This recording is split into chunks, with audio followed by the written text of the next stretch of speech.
Por instinto, a tendência é nos protegermos de situações que coloquem em risco a nossa vida. Mas tem uma profissão que faz exatamente ao contrário disso. Em momentos de risco para os outros, eles vão lá para salvar vidas, mesmo colocando suas próprias vidas em perigo. O nosso convidado desse episódio é do Corpo de Bombeiros e também um pai atípico.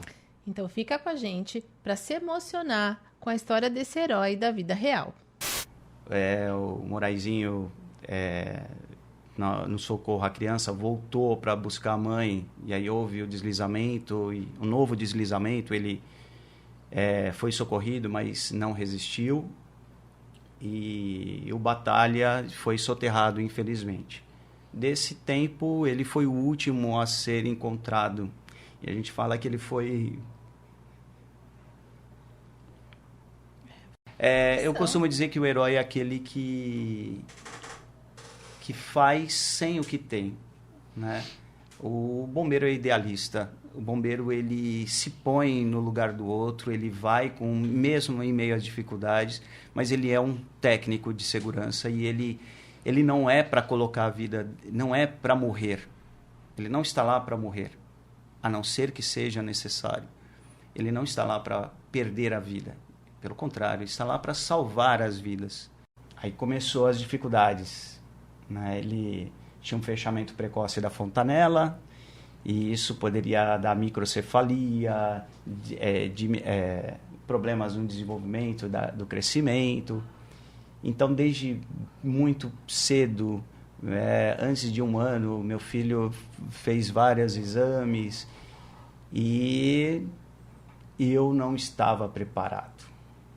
Eu costumo pensar que nada é por acaso.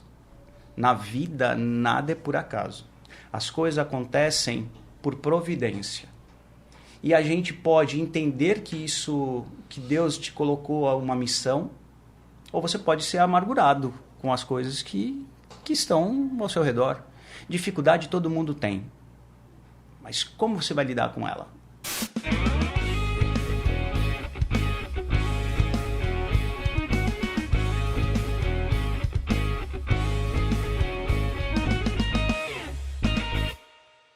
Olá, estamos iniciando mais um episódio de Papo On Podcast. Hoje a gente vai conversar com o Sargento Francisco dos Santos de Souza, do Corpo de Bombeiros do Estado de São Paulo, também pai atípico, não é isso, Dai? Isso mesmo. Seja bem-vindo, Francisco. Eu fico feliz que você tenha aceitado o nosso convite para esse bate-papo. Vai ser bem bacana. Muito bom. Seja bem-vindo. Obrigado por ter topado e a gente agradece também ao comando, né, do Corpo de Bombeiros por ter autorizado a sua participação. Ser bombeiro era um sonho de criança? Não. Para mim, como a maioria dos bombeiros era, né? Para mim, não era. Eu queria ser médico, né? Mas a ideia em si é a mesma do bombeiro, né? De querer ajudar o próximo. E isso, desde pequeno, eu sempre tive vontade, né? Eu, antes de ser bombeiro, era professor, né? E queria ser militar, né? Para dar continuidade a essa ideia de ajudar o próximo. E acabei prestando concurso, entrei e estou aqui até hoje. Você acha que ser integrante ali do Corpo de Bombeiros é uma vocação? Sim, é uma vocação. É um excelente emprego, né, que você acaba ganhando uma nova família, né? E você começa a perceber, se dá conta disso ao longo do tempo, né? Não é só um serviço, né? Não é só uma profissão. Realmente é um dom de querer ajudar o próximo, de se colocar no lugar do outro. Vai além, né? Vai além. Em que momento você falou, né, não era um sonho de criança, você tinha outras expectativas, outros sonhos, e aí no meio do caminho veio a questão do bombeiro. Em que momento virou essa chavinha de você... Porque, assim, tem a questão do concurso, mas há várias áreas, você já atuava na educação. Que momento virou essa chavinha de falar, vou buscar essa carreira, essa formação, que é uma carreira que, assim, se tem a estabilidade, por um lado, de ser um serviço público, por outro lado, é uma caixinha de surpresas a cada dia, né? Porque Exato. você entra naquele dia para cumprir uma jornada de trabalho, mas não sabe concretamente como ela vai ser em função das ocorrências. Não é simplesmente. Realmente você tem que pensar muito, né? Não é... Hoje você tem um concurso público que você pode ganhar essa estabilidade, sim. Então muitas pessoas acabam entrando por conta disso, e para mim também não foi tão diferente assim. Porém, você entende que o serviço militar, né, tanto do bombeiro quanto da polícia ou qualquer outra corporação, se você estiver compromissado, se você realmente se colocar no serviço, né, você vai entender que não é algo tão simples assim. É algo que você tem que se dedicar, que você coloca a sua vida em prol de outros, né? E existe os seus percalços, as dificuldades, né? Mas também tem um retorno gratificante, olhar o agradecimento de uma criança, de uma pessoa que estava necessitando de ajuda. Isso é demais, né? Esse lado não tem preço, né? Não tem. E quem vai fazer parte, assim, tem um treinamento, né? Depois que a pessoa fez o concurso, passou, e aí tem uma preparação, como é que funciona isso? Tem. Nós somos bombeiros, mas na verdade nós somos policiais militares na função bombeiro. Então, quando você presta o concurso público, você tem primeiro a base do policiamento, né? Então toda a área, a nossa base militar é policial militar. Para depois fazer, dependendo da área que você se propõe a fazer a especialização, né? No caso, eu escolhi ser bombeiro do grupamento de incêndio. Então, eu tive que fazer a escola específica de bombeiro, tá? Então, isso daí leva... nós temos mais ou menos 1 ano em treinamento para depois começar a ter o atendimento em si operacional. Então tem todo Durante esse treinamento, que tipo de atividades, de ações são praticadas, né, de forma simulada ou real, para ir capacitando? E durante esse processo, ainda é possível haver desligamento, de repente, se a pessoa não se enquadrar? Pode. O desligamento acontece em todo momento, né? E não é diferente na época de escola. Então, a pessoa entra no primeiro dia, muitas pessoas já desistem, porque não acreditam que não era aquilo que ela esperava, né? Então, alguns vão achando só a questão, o status, usar o uso da farda, e entendem que são regramentos, que tem todo um processo, né? Tem exigências, e aí as pessoas elas vão se adequando, né? O militar, ele tem que... ele passa por um processo de adequação, de resiliência, para que ele possa atender às diversas ocorrências, as mais diversas ocorrências, né? Não só a questão da prevenção, muitas vezes agir realmente. Então, ele precisa... Ele é preparado nesse momento, né? Durante a parte de escola, com todo tipo de treinamento, os estágios, o acompanhamento, para, sendo assim, trabalhar na área operacional. E durante o transcorrer da carreira, vocês continuam passando por processos de treinamento e de reciclagem permanentes? Exato. O treinamento ele é constante.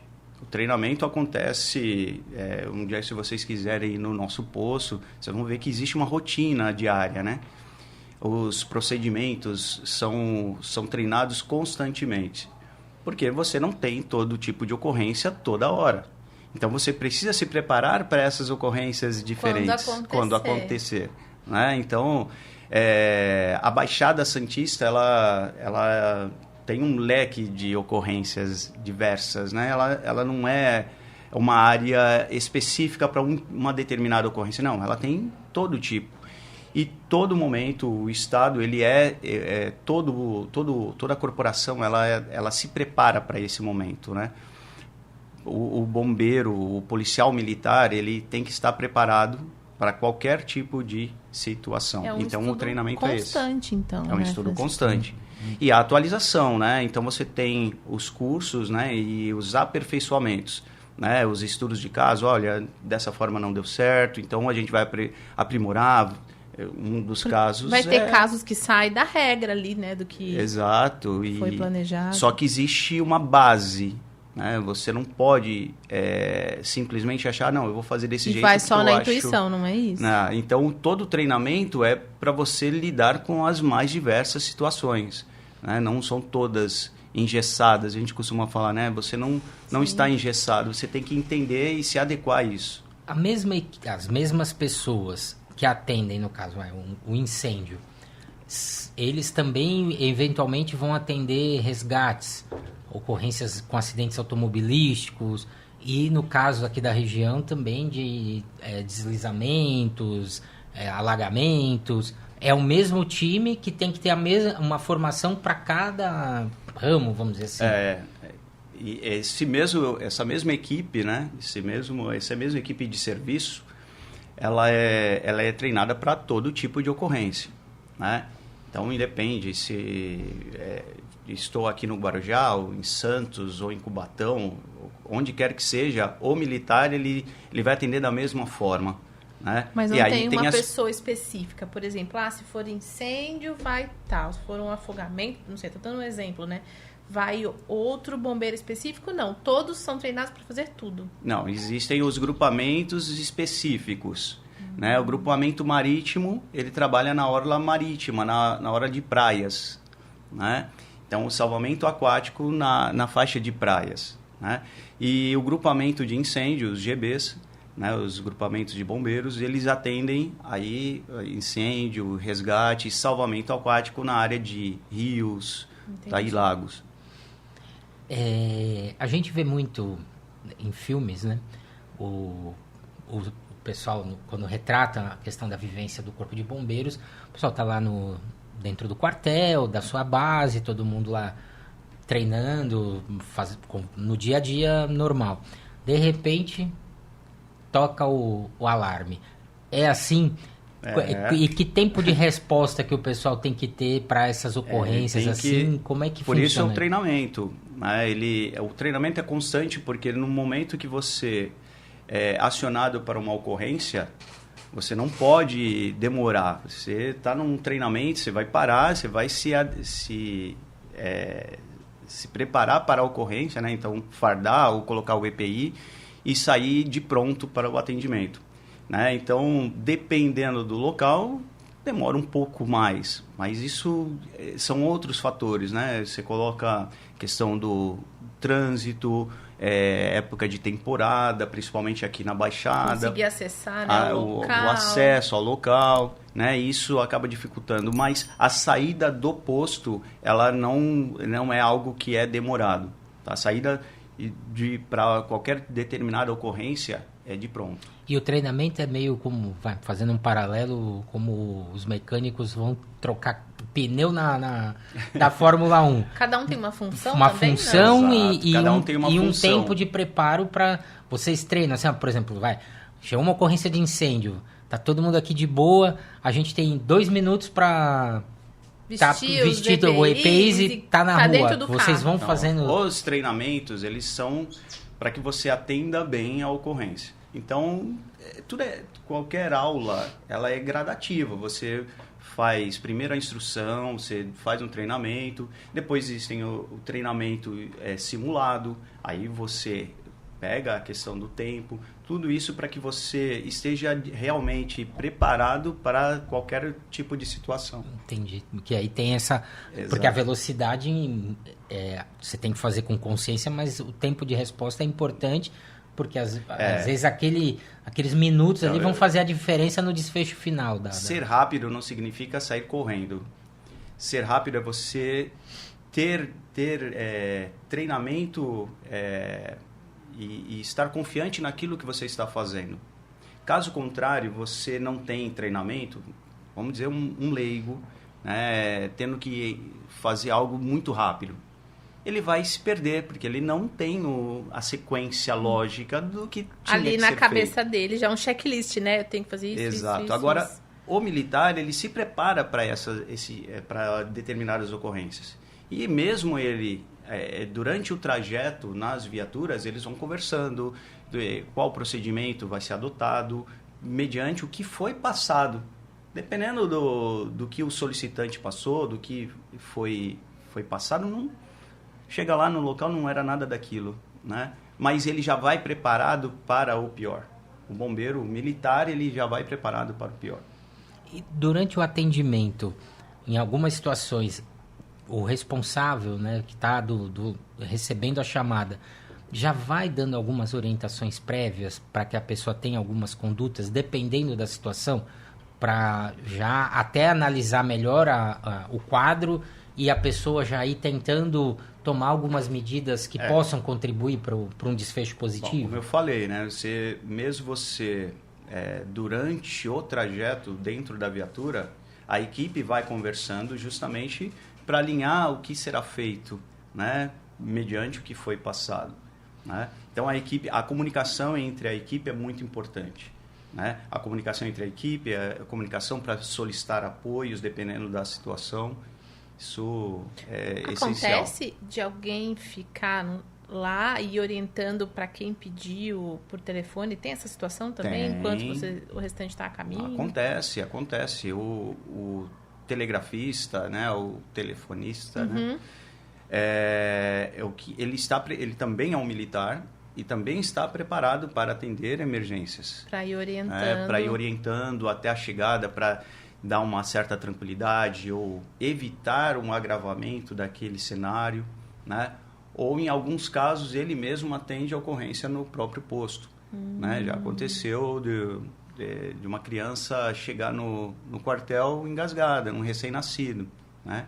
Inclusive, o telefonista, ele tinha o conhecimento também, por isso que eu falo, todos que trabalham, né, são militares e preparados mesmo, estando numa função de permanência, de guarda do posto, né?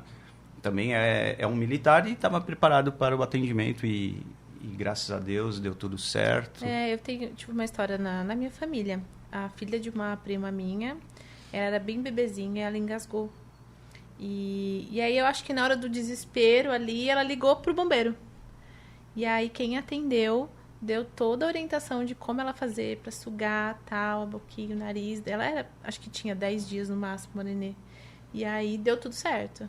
A menininha voltou e... em cima disso nós temos o atendimento, né? Não é só o bombeiro, né? A polícia militar em si, ela faz ela tem esse tipo de histórico dessas ocorrências também, né?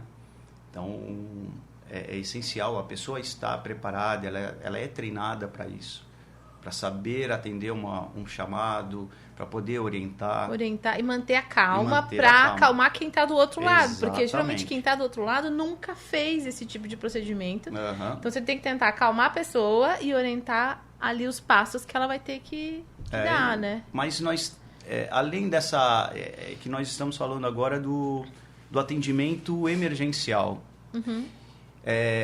O Corpo de Bombeiros ele também tem uma preocupação com a parte prevencionista. Então, nós temos uma atividade educativa, né?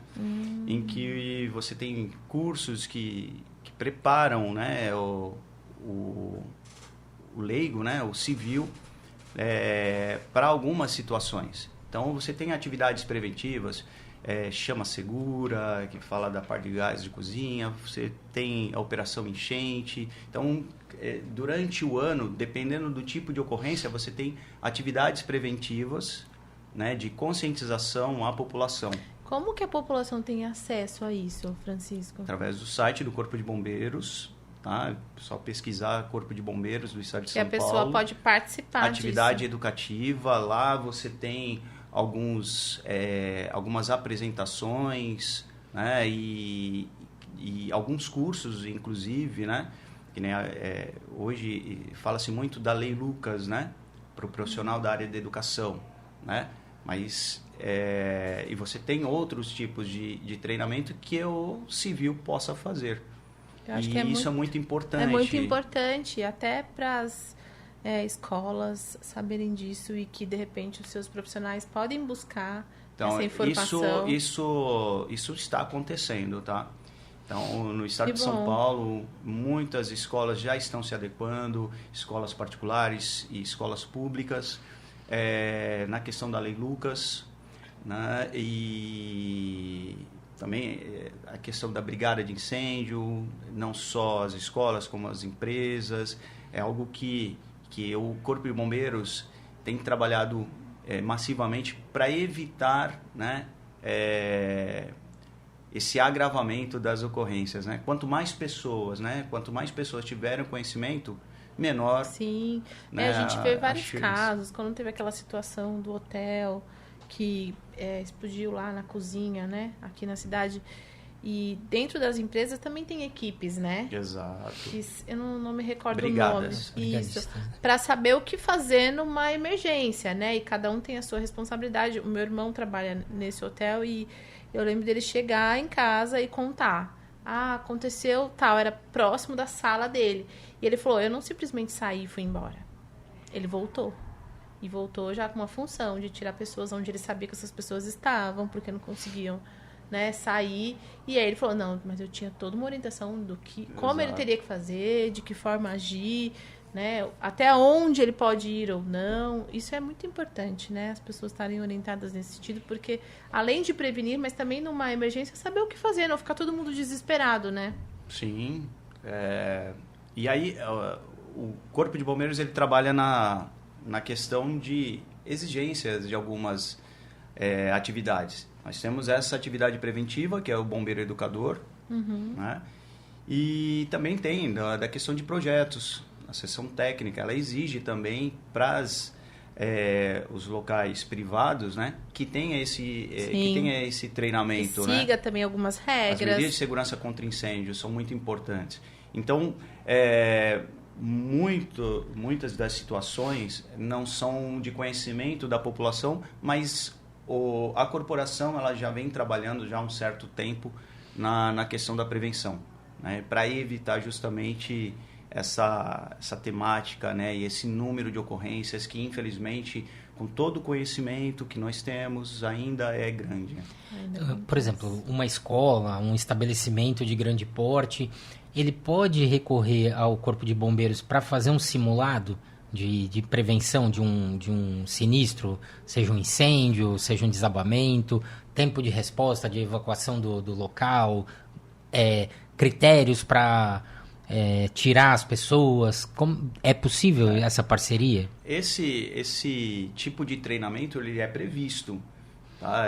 A questão de simulados, principalmente numa área de estabelecimento público, né? E esse treinamento ele é dado também na questão da brigada, né? Então a empresa que já faça a brigada, ela tem não só a questão da formação, como também fazer os simulados parciais ou totais dessas empresas.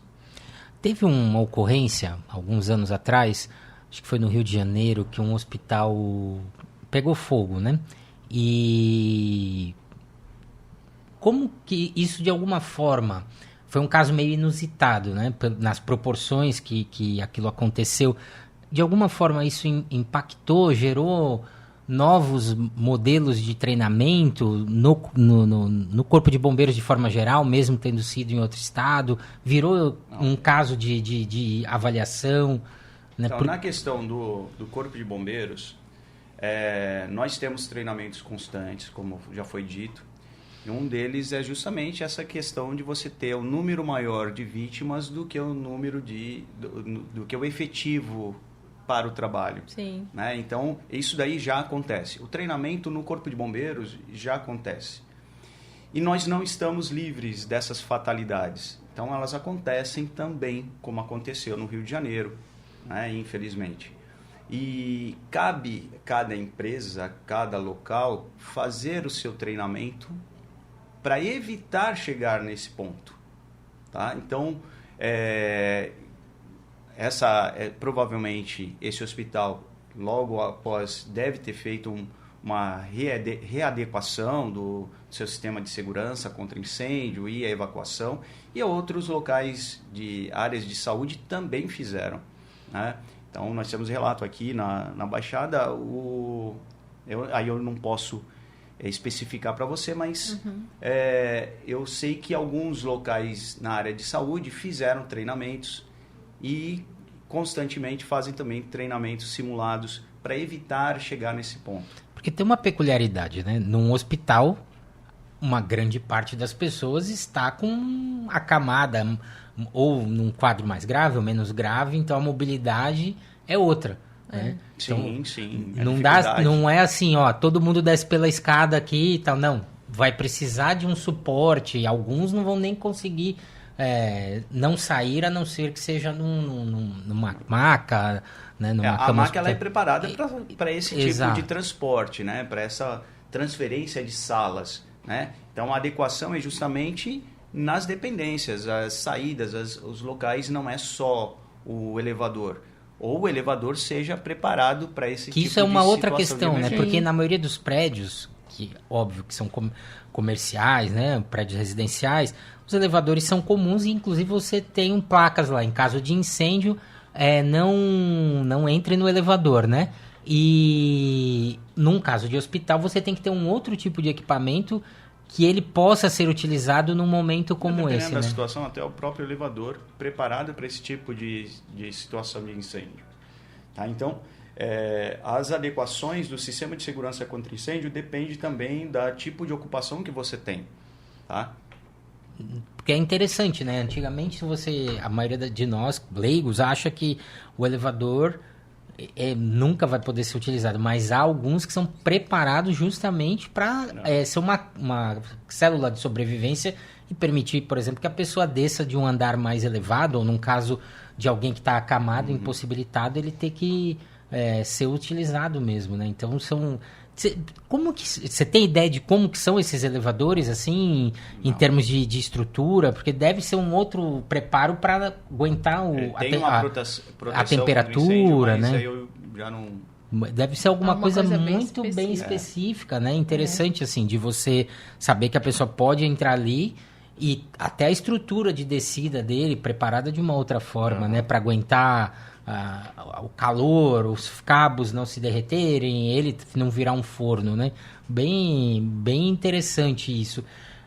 Uma questão que a gente vivenciou aqui no Guarujá, na Baixada, foi em março de 2020, né? Que foram aqueles deslizamentos. Aqui no Guarujá a gente teve duas faces, né, do mesmo morro deslizando quase que simultaneamente, né?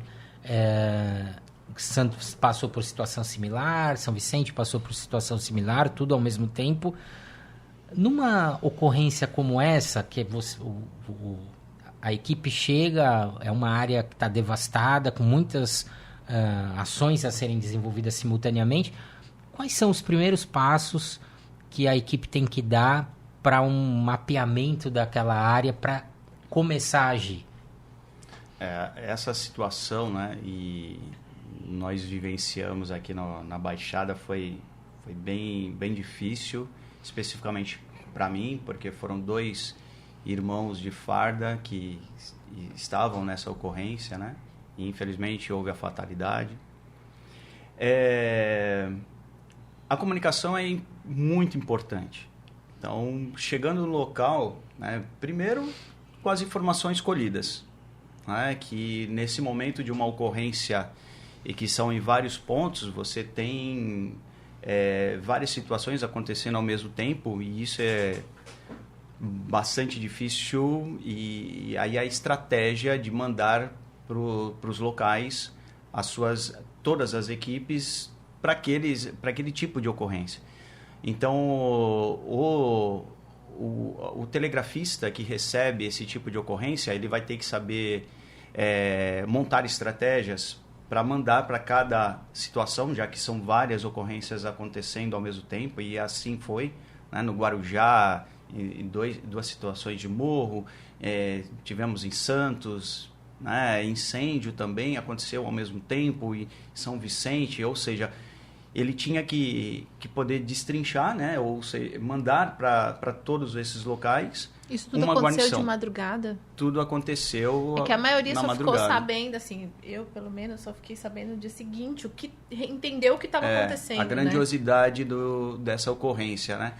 Então não foi algo isolado para o Guarujá, né? Toda a Baixada sofreu com essa ocorrência. Isso. E que demandou um bom tempo, né? E então os primeiros, o telefonista, né? O telegrafista, ele mandou as viaturas para os locais.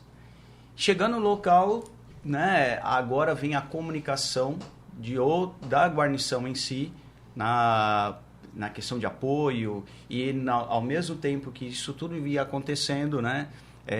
Acionamento do plano de chamada, deixar as pessoas sobre aviso, né? As pessoas que estavam de folga. Então era uma ocorrência que no primeiro momento você entender o que está acontecendo, né? Estar atendendo, para depois você mudar a estratégia para dar continuidade, que foi o caso principalmente no Guarujá, né? Que levou 13 dias, né? Para encontrar todas as pessoas soterradas, né?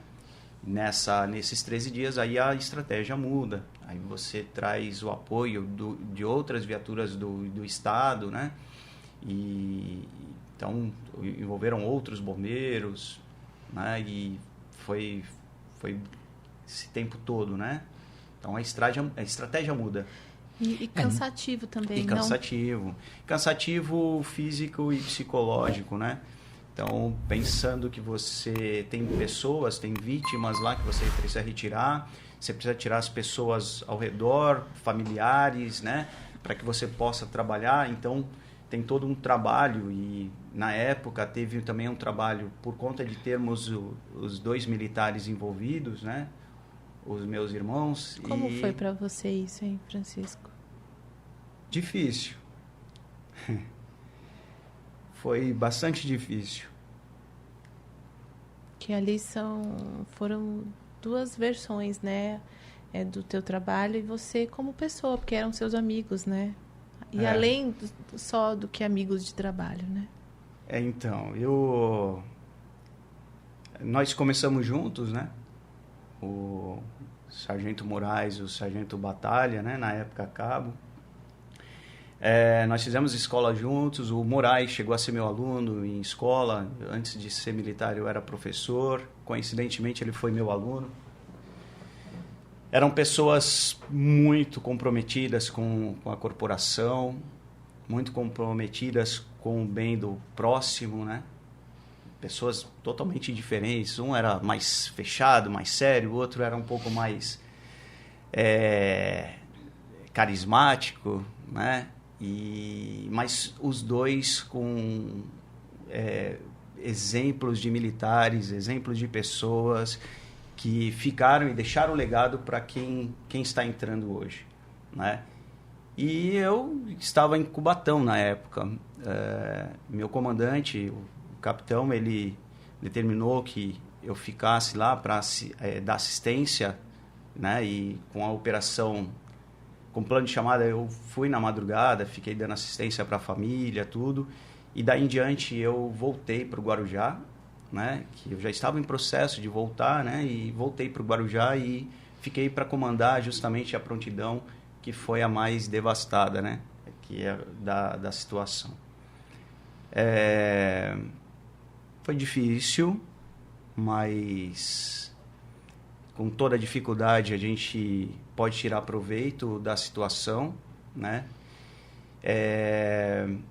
E a parte mais importante era ver a solidariedade da população, ver o quanto, não só meus irmãos de farda, todos os militares do Estado imbuídos na mesma situação de querer retirar os corpos, né? Achar e ainda com esperança de encontrar alguns com vida.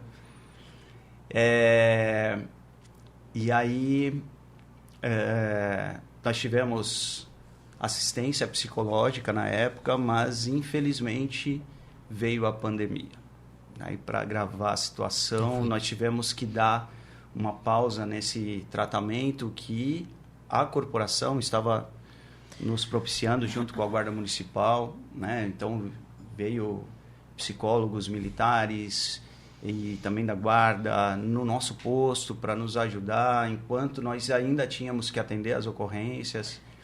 Porque né? não foram poucos dias. Não, eu me não. recordo até um momento, assim, eu como físio e junto com a minha amiga, né, a Luciana, a gente ajudou, foi voluntário e a necessidade de medicações, porque as pessoas estavam há tantos dias ali que começava a vir dores, o cansaço, uma série de coisas que somou, porque não foi uma coisa que durou um dia, 2, durou muitos dias. Naquela oportunidade, inclusive, a gente colocou o CRPI como um posto de arrecadação e a equipe da cozinha acabou preparando marmitas, foi muito importante. O pessoal, todo mundo de alguma forma tentou tá junto, né, daquilo que cabia fazer. Então, nós tivemos isso, você pode ter certeza que somos muito gratos, né, pelo empenho de pessoas que se sensibilizaram com a situação, né?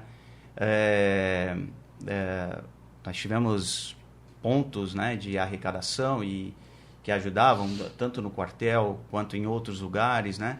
E pessoas que estavam necessitadas, pessoas que mesmo em meio à dificuldade estavam lá ajudando. E aí, nessa situação, né, a gente fala que os dois heróis, né, o Moraizinho no socorro à criança voltou para buscar a mãe, e aí houve o deslizamento, e um novo deslizamento, ele foi socorrido, mas não resistiu, e o Batalha foi soterrado, infelizmente. Desse tempo, ele foi o último a ser encontrado, e a gente fala que ele foi...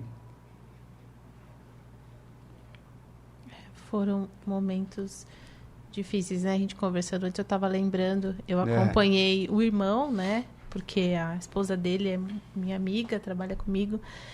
E eu lembro de eu ficar até em contato, você sempre mandava notícias para a gente poder ter esse cuidado com o irmão e a mãe e os irmãos que iam receber essa notícia, como isso ia chegar, porque era um momento de busca, né? De incertezas. De esperança de ainda encontrá-lo com vida, mas à medida que o tempo vai passando, ia ficando mais difícil, né? E aí a gente fala que ele foi herói até o último momento.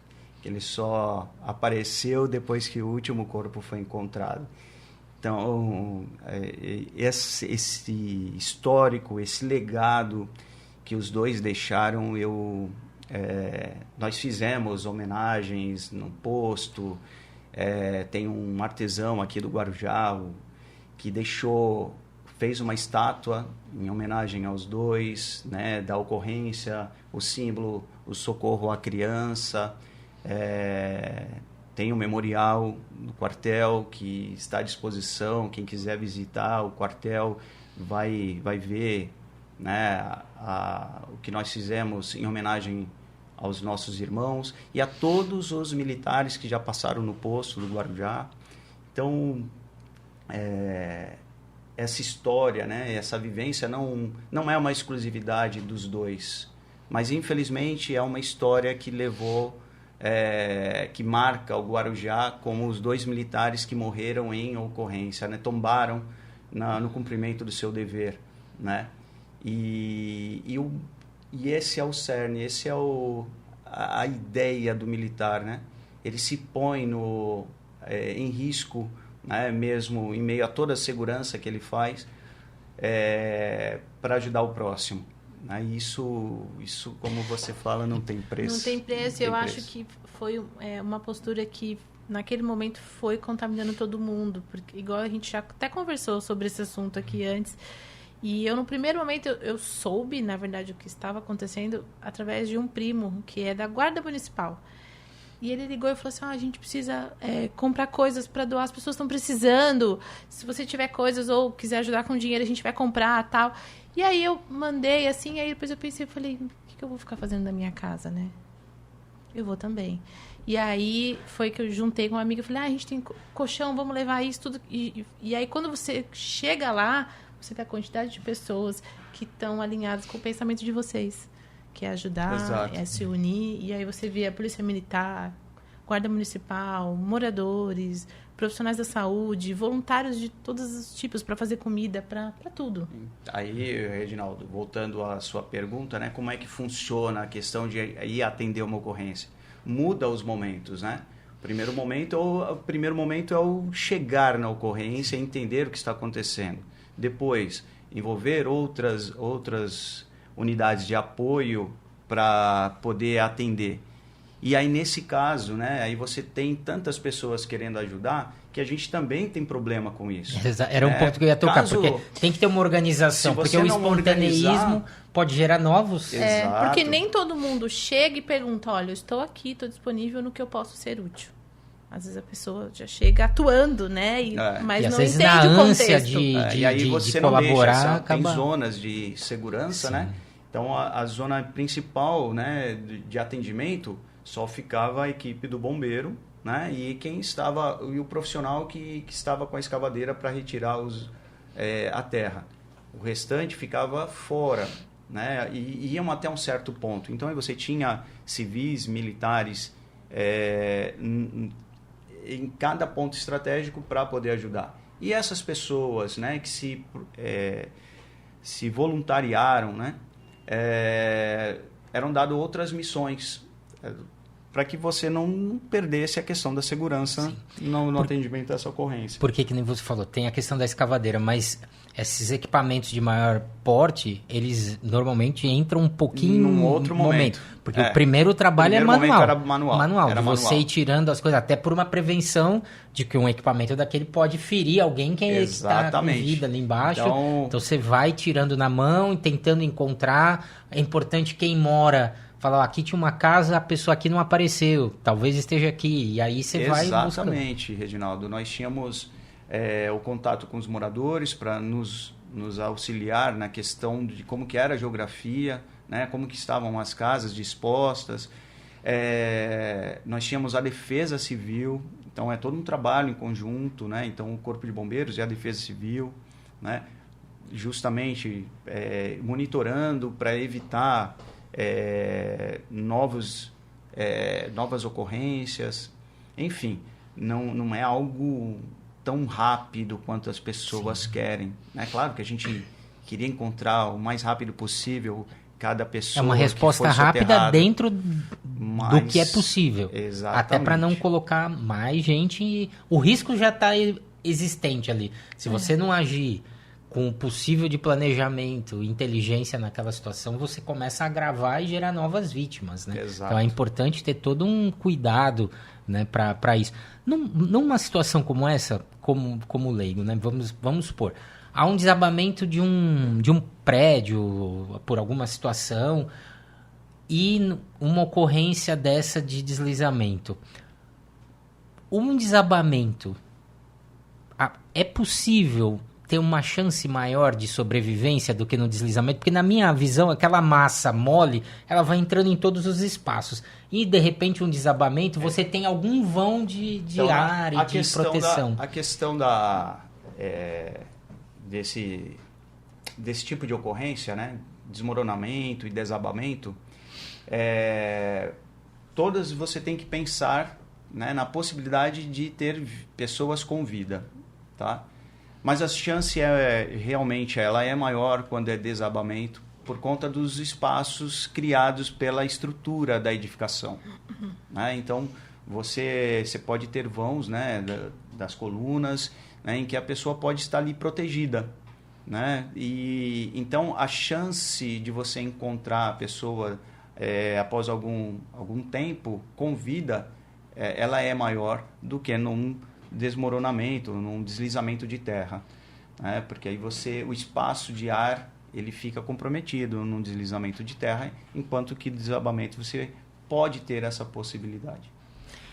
A gente tem uma pergunta de uma seguidora, Ana Clara, que mandou. E ela queria saber como foi para você, assim, participar dessa ocorrência, né? E o que você sentiu depois, né? Porque ali é muita adrenalina, mas depois você vai processando tudo isso, né? E complementando, foi nessa longa carreira que você tem no bombeiro, foi a maior ocorrência que você já atuou? Essa foi a mais importante, né? Porque eu tenho a perda dos meus irmãos, né? Então essa foi a que mais me marcou. Tive outras ocorrências. E embora minha vida é mais na área da administração, eu já tive momento operacional, né? Hoje eu sou o auxiliar da comandante do posto, né? Então eu fico mais na área de administração do posto. Mas a gente acaba atuando na área operacional e essa daí foi uma das mais marcantes, porque eu perdi meus 2 irmãos. Te impactou, né? Mais? Impacta, porque a gente está lá, sabe que a gente pode estar nesse momento, mas não é algo que a gente quer. E por isso, nós não somos... o pessoal nos chama de heróis, né? Mas nós somos técnicos. E são? Eu costumo dizer que o herói é aquele que faz sem o que tem, né? O bombeiro é idealista. O bombeiro, ele se põe no lugar do outro, ele vai mesmo em meio às dificuldades, mas ele é um técnico de segurança e ele não é para colocar a vida, não é para morrer. Ele não está lá para morrer, a não ser que seja necessário. Ele não está lá para perder a vida. Pelo contrário, ele está lá para salvar as vidas, né? E isso... ter meus 2 irmãos que perderam a vida, sim, foram heróis. E são os meus heróis.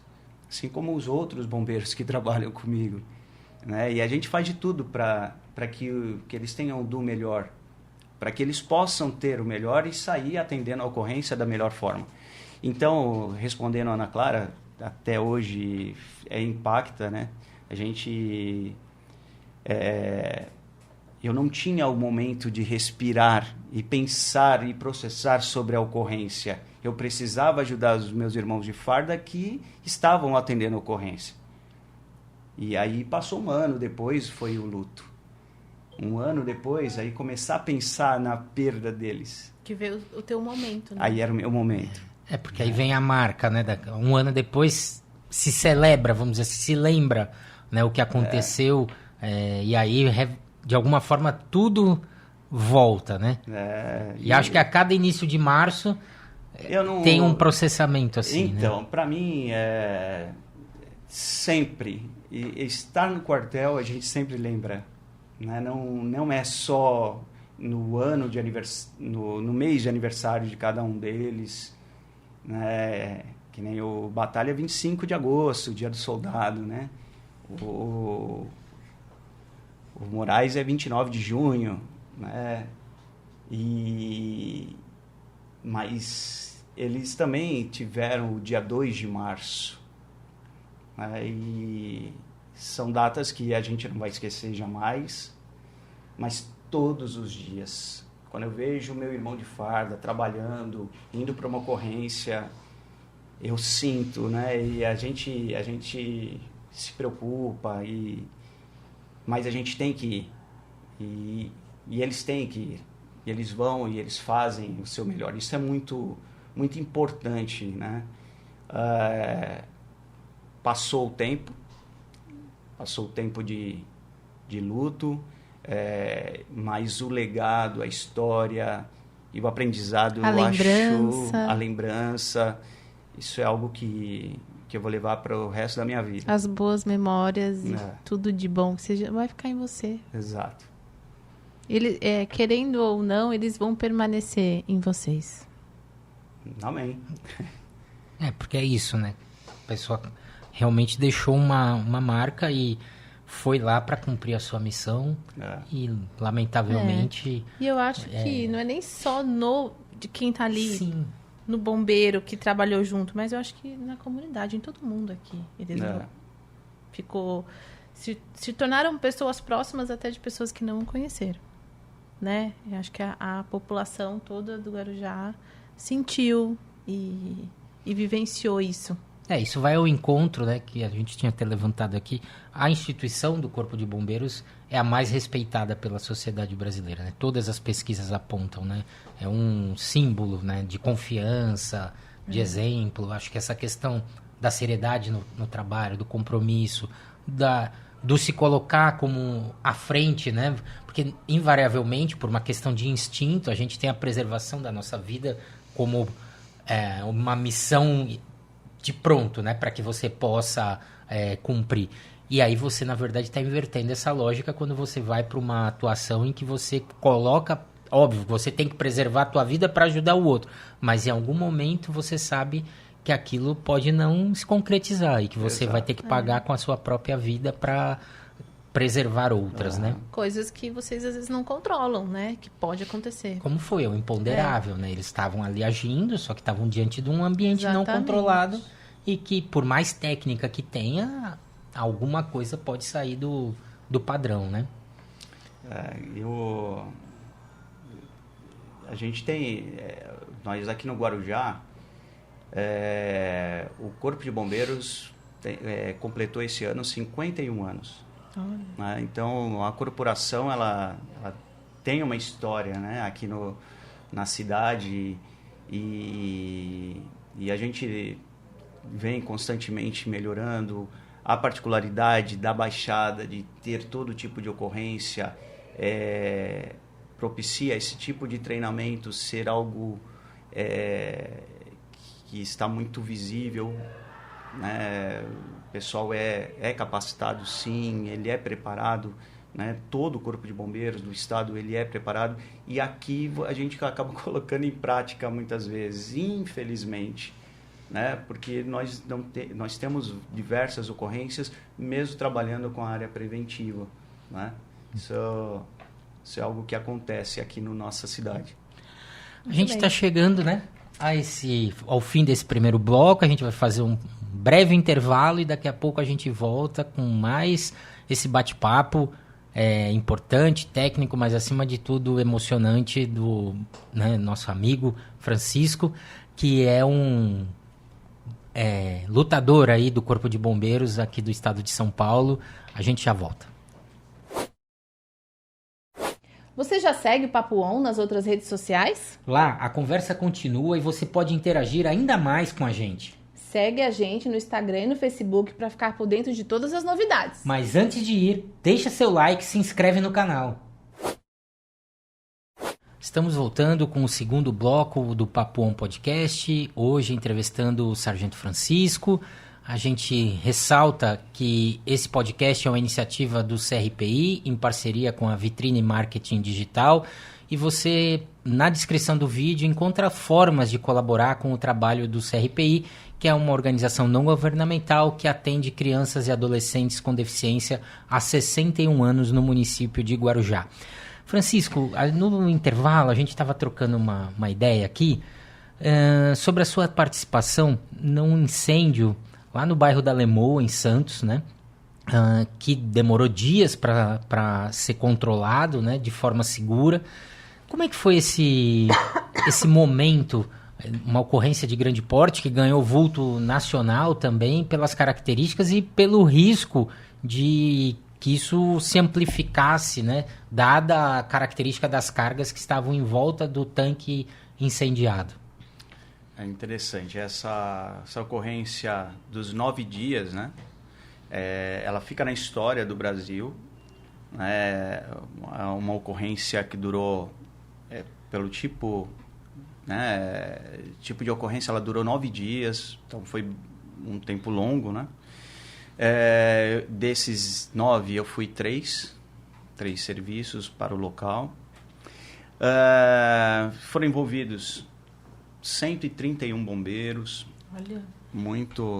todo, não foi só o bombeiro da Baixada, então bombeiros do estado de São Paulo, órgãos de apoio como a Força Aérea Brasileira, o GBMAR, que é o grupamento marítimo, as empresas vizinhas à Ultracargo, onde aconteceu o incêndio, também a própria brigada da empresa, bombeiros civis. Então foi toda uma equipe, foi muita gente envolvida, né, para o desfecho dessa ocorrência.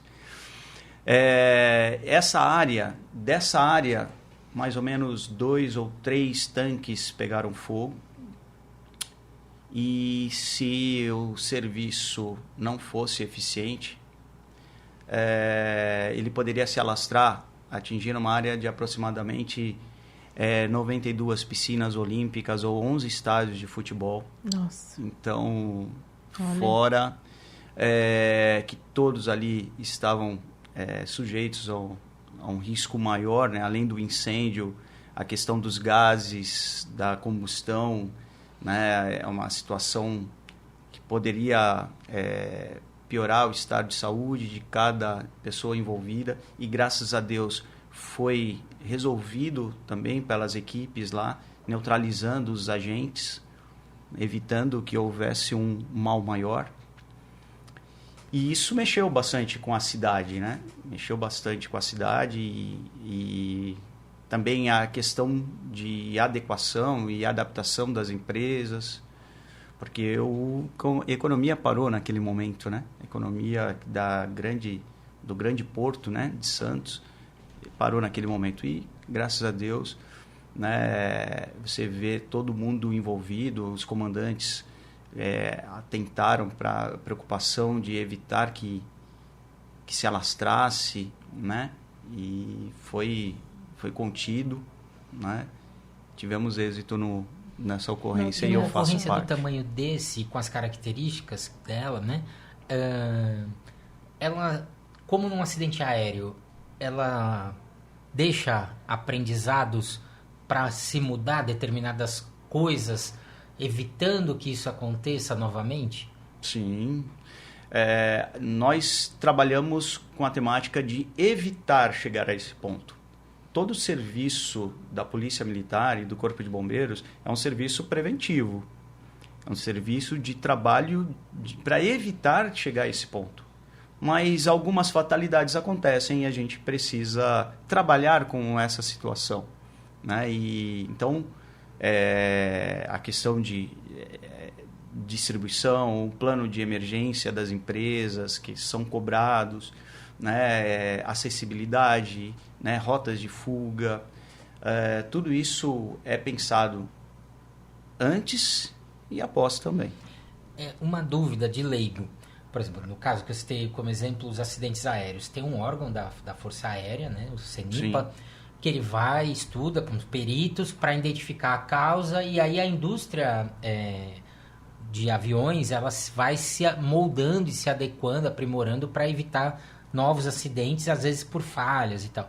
Há algum órgão, por exemplo, do Corpo de Bombeiros, a iniciativa dos ajustes vai ser da empresa proprietária do espaço, mas algum órgão pericial do bombeiro ou do Estado? Então, nesse caso, o bombeiro ele trabalha em parceria. Então, qual foi a ideia? Combater o incêndio, evitar, deixar o local em segurança. Agora, as equipes especializadas nessa área, que são as equipes do CENIPA, e fazer o trabalho dela, agora eles têm a segurança para evitar, né, que esse mal aconteça novamente. Então, eles vão agora identificar as causas. Então, o bombeiro ele atua em parceria com os órgãos de apoio, tá? Em diversas ocorrências, não só a questão do acidente aéreo, né? Então, questão de um acidente de trânsito, um incêndio, trabalha em parceria com a Polícia Militar ou Polícia Civil, que é o órgão investigador, né? Então, toda essa área pericial, né, é órgãos de apoio que trabalham em conjunto. É bem interessante, né? Que vai se aprimorando o serviço para reduzir riscos ou correr novos riscos, né? Não os mesmos riscos, né? À medida que você vai identificando. A gente recebeu uma pergunta da Janaína e vai um pouquinho de encontro do que a gente está falando, ela perguntou por que no incêndio uma pessoa precisa se abaixar? Por que precisa agachar? O que acontece ali? Por que é indicado isso? Então, a tendência da chama, a tendência dos gases é ser mais leve do que o ar, então eles vão se elevar. Então, quanto mais próximo ao solo você estiver, maior a chance de ter uma respiração adequada, né? Adequada para aquele tipo de ocorrência. Para aquela situação. Para aquela situação, né? Então, quanto mais próximo, ou agachado, ou rastejando, a temperatura vai ser mais amena e você vai conseguir respirar melhor. Claro, com proteção, respiração, né? O pano úmido próximo ao rosto, pano sobre o corpo, tudo isso para evitar a propagação do calor, né? E que você venha se queimar. Legal. Hoje você atua na formação de outros bombeiros, né? Como é para você contribuir para a formação de novas gerações que estão vindo aí? Eu sou um dos bombeiros educadores. Eu não sou... Eu trabalho na parte preventiva, né? Então, aqui do Guarujá, existem outros bombeiros. Tem uma equipe que faz isso? Na área de educação também. Eles são operacionais e também dão treinamentos. Né? E é claro que é gratificante, né? Ver que o seu serviço ele está sendo seguido, né? Eu, como bombeiro educador, eu não atuo na instrução dos bombeiros militares, né? Eu atuo nas escolas, né? Na questão da Lei Lucas, né? Do projeto Bombeiro na Escola, né? E que a gente faz um trabalho de prevenção para as crianças do ensino fundamental 1 e 2. Entendi. Né? Então, a minha área de bombeiro educador é mais voltada para este fim, né? Mas tem os outros sargentos, os comandantes de prontidão, que eles fazem o treinamento com as suas determinadas equipes, né? E para dar continuidade ao treinamento, à atualização de cada bombeiro.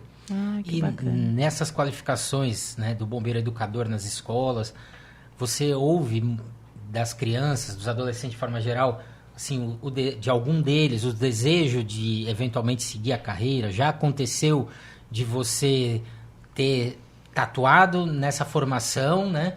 E lá na frente, algum desses alunos, dessas crianças, se transformarem em profissionais da área? Que Isso, você já reencontrou, assim? Infelizmente, ainda não tive essa situação. Porém, você observa a vontade da criança de conhecer sobre a corporação. Muitas delas têm essa vontade de ser bombeiro, de ser policial militar.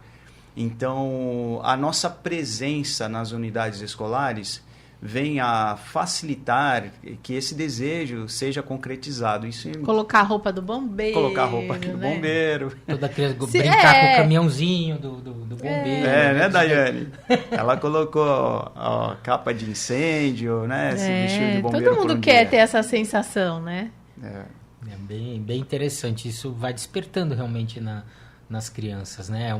É uma carreira que, de forma geral, todo menino e toda menina tem. É interessante você bonita, falar, né? sobre todo menino e toda menina, né? No nosso quartel, nós temos 2 bombeiras, né? Então, as mulheres também estão ganhando força aí no ambiente militar, né? E são pessoas que as crianças também podem ter referência, né? Uma que é operacional e a outra que é a minha comandante, né? Hoje está comandando o posto, né? Ela também tinha esse sonho de ser militar, de ser bombeira, e acabou, né, seguindo a carreira dela. Ela é a prova viva do sonho que pode ser realizado. Então, para as crianças é muito interessante e é legal esse encurtamento, né? Eles podendo participar da nossa unidade, entender, vivenciar algumas situações, né? E matar esse desejo delas, né? E eu acho que também é uma oportunidade para essas crianças que têm uma questão de vulnerabilidade aí, social, né? Que vivem uma realidade que não é tão boa. E isso pode ser uma oportunidade de vivenciar e ver o mundo de uma outra forma, buscar outras né? inspirações, né? Outros exemplos e mirar para seguir, né? Porque muitas acabam tendo como espelho, né? Como exemplo, questões não positivas. A ideia do bombeiro educador, ou o programa Bombeiro na Escola, vem de encontro justamente isso que você está falando, né? Para uma criança, muitas vezes, acha eu nunca vou ter a chance de conversar diretamente com o bombeiro. E o bombeiro na escola já facilita isso, né? Tem uma outra ideia, fala, opa, isso é possível, né? Então, as realidades são possíveis. Então, dar essa esperança de que a criança pode seguir seus sonhos é muito, muito importante. Exatamente. Aqui, durante o intervalo, a gente estava conversando, até o Luciano colocou, quais são as ocorrências mais corriqueiras, assim, que acontecem com mais frequência no dia a dia de vocês? Aqui na cidade, acidente de trânsito. Nós temos acidente de trânsito, incêndios, não os de grande porte, mas nós temos incêndios diversos, né? Infelizmente, porque com tanto conhecimento, com acesso a tanta coisa, por que essas ocorrências ainda continuam acontecendo, né?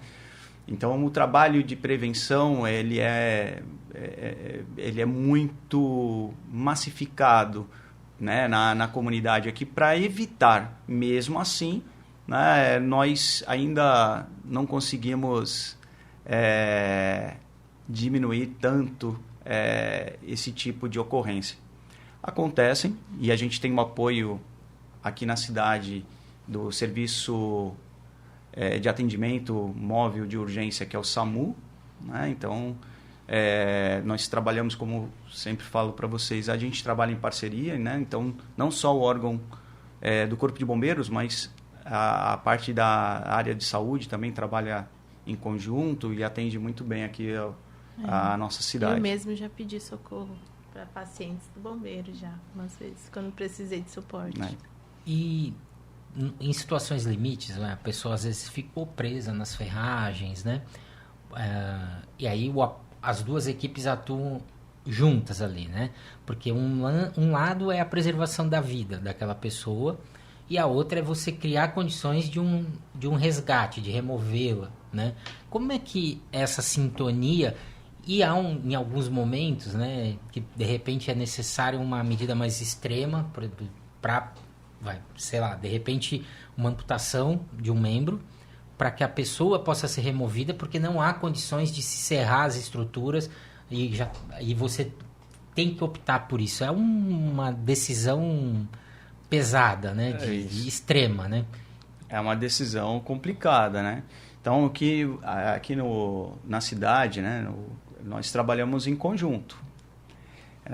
O bombeiro ele deixa o local em segurança para a equipe de apoio, a unidade básica, suporte avançado, né? Suporte avançado é o que vem um médico, né?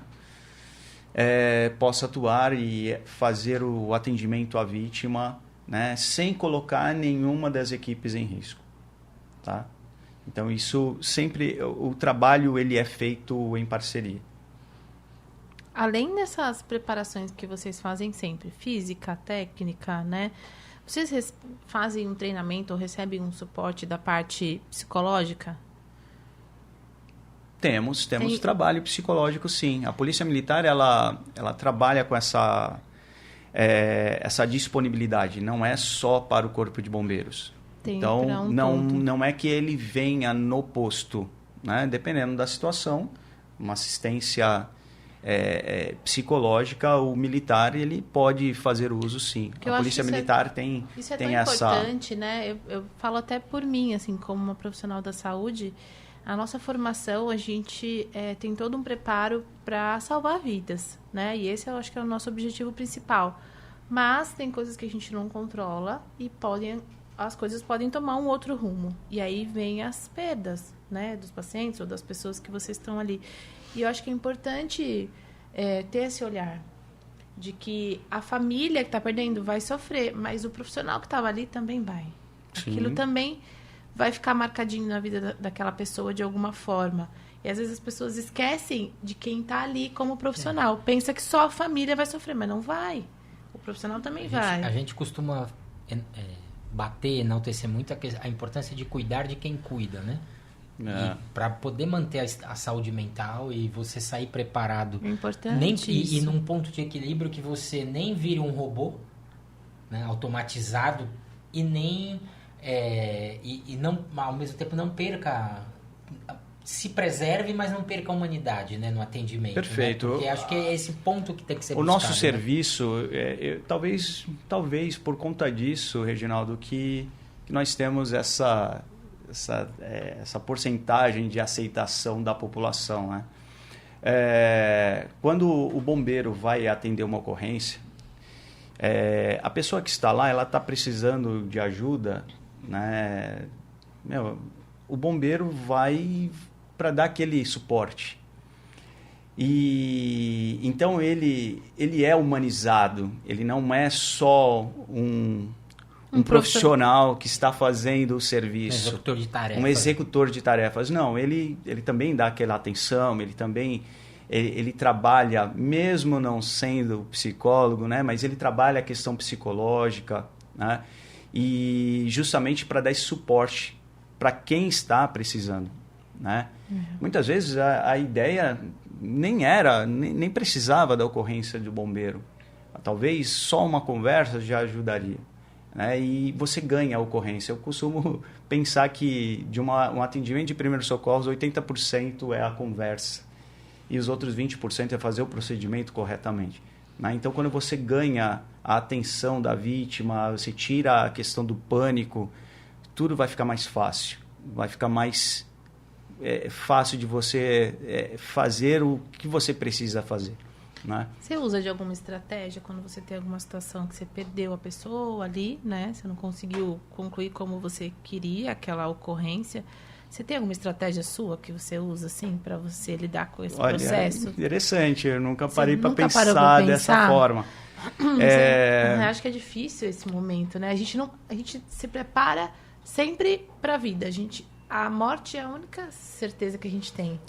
Mas a gente não quer se preparar para isso, né? É verdade. E como lidar com ela, né? Como lidar é complicado, né? O bombeiro militar, ele é uma pessoa como qualquer outra. E tem sentimentos. Nós, no momento da ocorrência, a gente tem que atender a ocorrência. E as nossas emoções, elas têm que ficar guardadas. Não é que você deixa de ter emoções. Se você observar que a mãe perdeu um filho, né, que um trabalhador perdeu a vida por conta de uma imprudência de terceiros, enfim, isso é triste, isso é revoltante muitas vezes, mas nossa função não é piorar a situação, e sim ajudá-los. E a Polícia Militar, né, o Corpo de Bombeiros, para mim, me capacitou quanto a isso. Eu tenho uma boa base, graças a Deus, familiar, que me ajudou na questão familiar, religiosa, né, a pensar, né, e passar tranquilidade. Mas a polícia, ela te prepara para isso também. A questão de pressão, a questão de emoções. Uhum. Né, e a gente trata muitas vezes, né, e algumas, claro, que a gente não aguenta. A gente é ser humano, a gente precisa de um apoio. E aí é onde vem, né, a questão do acompanhamento psicológico, enfim, para te dar esse suporte, para você continuar ajudando outras pessoas. Então, parar estratégia, eu nunca pensei dessa forma, mas quando eu penso que quando eu estou num serviço e a equipe precisa que você esteja bem para poder passar essa tranquilidade, é a mesma coisa para uma vítima. Então, eu vou tentar, mesmo em meio às dificuldades, em meio às tristezas, segurar a onda, porque não é o momento. Tudo tem seu momento. Na vida, Sim. tudo tem seu momento. E talvez o momento da ocorrência não é o momento de você desabar. Talvez tenha outra forma, ou a conversa. E na Polícia Militar, no nosso serviço, nós somos uma grande família, um ajuda o outro, né? São momentos, São né? momentos. E a guarnição, ela é importante nisso. Quando você tem essas dificuldades, ou a ocorrência não saiu do jeito que você gostaria, quanto a vítima, né? Um dá suporte ao outro. Quando isso não existe, aí onde as dificuldades elas só vão aumentar e você vai ter o efeito dominó, o avalanche, né? Porque você aumenta um problema que você não resolveu, né? Por isso a guarnição ela tem que estar muito unida, muito coesa nessa parte. Agora vamos virar um pouco a página, deixar o lado profissional para entrar na questão pessoal. Como você é um pai atípico, né? E como é que aconteceu a descoberta do diagnóstico do Augusto, né? Como é que se deu essa questão na sua vida, da Melissa, e esse processo desde então? Bom, eu costumo dizer que nada é por acaso, né? Eu fui preparado para esse momento. Eu e a Mê fomos preparados para esse momento. A Melissa, ela é formada em educação física e um dos sonhos dela era trabalhar com especial, né? Eu gostaria de trabalhar e bastante dificuldade. Calma, Melissa, vai dar tudo certo. E ela fez as especializações dela, e aí começou a trabalhar e vinha cada momento, cada história era um desafio, né? Um desafio. E ela foi superando cada um deles, né? E é muito legal. E eu, no meu serviço militar, né? Trabalhar com as pessoas, lidar com as dificuldades do dia a dia, me preparou para ter tranquilidade. Mesmo tendo dificuldade. As dificuldades vão aparecer, mas eu precisava ter firmeza para poder atender as situações. E aí veio o nosso filho, né? Aí começou as dificuldades, né? Ele tinha um fechamento precoce da fontanela, e isso poderia dar microcefalia, problemas no desenvolvimento do crescimento. Então, desde muito cedo, antes de 1 ano, meu filho fez vários exames e eu não estava preparado. Por mais controle emocional que tivesse em ocorrência ou com os amigos, eu não estava preparado para aquilo. Na sua vida pessoal, na minha outra vida história, pessoal, né? Aí pronto. E a minha esposa também não estava preparada. Mas eu tinha que dar suporte para ela. Eu tinha que deixá-la tranquila para atender e também tinha que procurar melhorar, né? E aí eu falo para vocês que minha família foi muito importante, a minha e a da Melissa, e meus amigos mais próximos também foram muito importantes.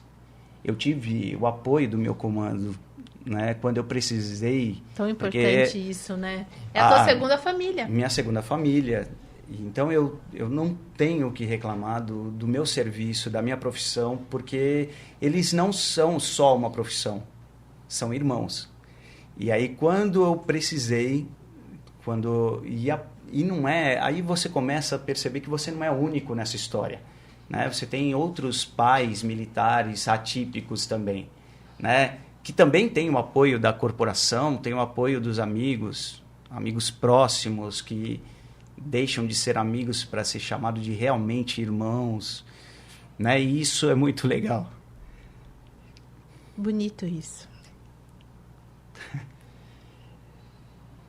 Não, você pega um militar chorão, hein, meu?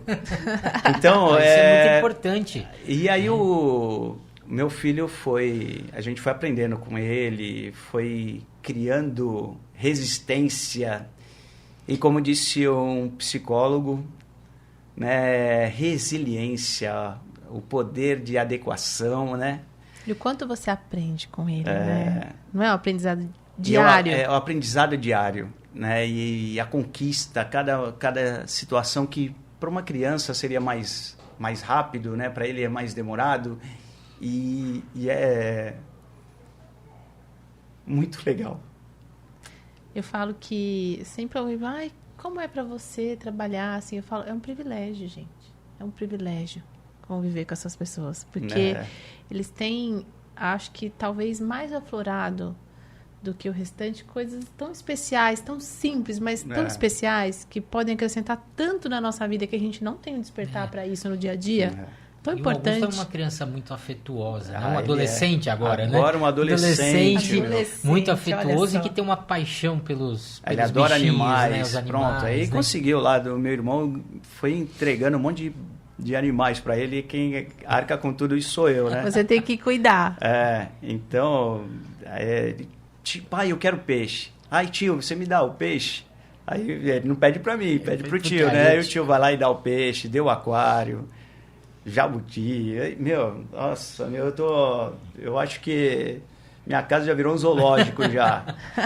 Então a gente, e ele criou essa questão do amor, de carinho aos pets, né? Porque ele gostava, mas ele tinha aflição, então ele foi aprendendo a criar trabalhando confiança. isso nele foi também. Muito bom, né? E se vê uma criança que é muito carismática para os avós, para os tios, né, para os pais. Então a gente está seguindo um caminho que os médicos falam, calma, tudo no tempo dele. E realmente, né? E ele está crescendo, está se desenvolvendo no tempo dele. E a gente passou por várias situações, né? Primeiro era a descoberta da questão dele ser especial, né? As síndromes, ele era sindrômico, então você olha a criança diferente.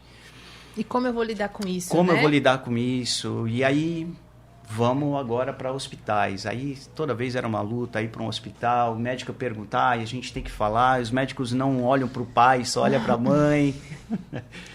E aí mostrar que eu sou um pai presente, que eu conheço do meu filho.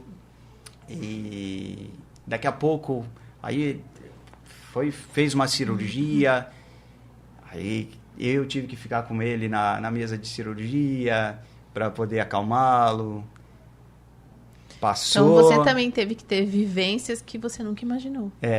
E aí você vê, né? Por mais que você tenha uma experiência com outras, eu fui professor, eu dei alfabetização para adultos e tive alunos especiais, mas era diferente, né? Então ser o seu, né, a sua cria, seu filho é diferente, né? Mas eu fui capacitado e ou eu caio na real de pensar, não, agora eu tenho que colocar tudo em prática, né? E alguém uma vez me falou, né, que as dificuldades aparecem, mas elas aparecem para as pessoas específicas, né? Nada foi dado para você que você não possa trabalhar, né? Então, até pensando nisso, né, eu tive uma ocorrência. Na verdade, eu não atendi essa ocorrência, né? Mas essa pessoa, essa vítima, se tornou amiga de todos os bombeiros. Uma vez ela, passando por ela falou, oi, meu anjo. E você é bombeiro, você é meu anjo. Por quê? Porque para mim todos os bombeiros são anjos.